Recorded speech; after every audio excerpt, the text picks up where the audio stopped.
En ce temps-là, Jésus disait aux grands prêtres et aux anciens du peuple, écoutez cette parabole. Un homme était propriétaire d'un domaine, il planta une vigne, l'entoura d'une clôture, il creusa un pressoir et bâtit une tour de garde. Puis il loua cette vigne à des vignerons et partit en voyage. Quand arriva le temps des fruits, il envoya ses serviteurs auprès des vignerons pour se faire remettre le produit de sa vigne. Mais les vignerons se saisirent des serviteurs, frappèrent l'un, tuèrent l'autre, lapidèrent le troisième. De nouveau le propriétaire envoya d'autres serviteurs, plus nombreux que les premiers, mais on les traita de la même façon. Finalement, il leur envoya son fils en se disant, « Ils respecteront mon fils. » Mais voyant le fils, les vignerons se dirent entre eux, « Voici l'héritier, venez, tuons-le, nous aurons son héritage. » Ils le saisirent, le jetèrent hors de la vigne et le tuèrent. Eh bien, quand le maître de la vigne viendra, que fera-t-il à ces vignerons? On lui répond, c'est misérable, et il les fera périr misérablement. Il louera la vigne à d'autres vignerons qui lui en remettront le produit en temps voulu. Et Jésus leur dit, n'avez-vous jamais lu dans les Écritures, la pierre qu'ont jetée les bâtisseurs est devenue la pierre d'angle?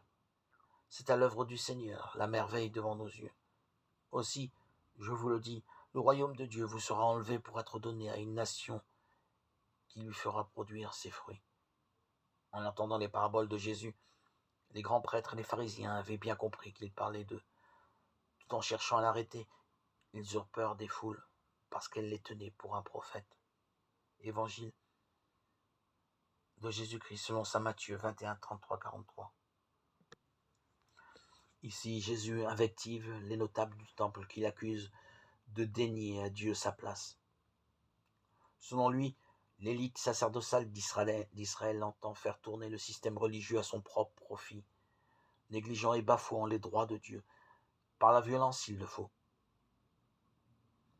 Prions pour que nous puissions éviter le risque de devenir, nous aussi, autoréférents pour reprendre l'enseignement du Christ. Dieu Tout-Puissant, donne-nous toujours de veiller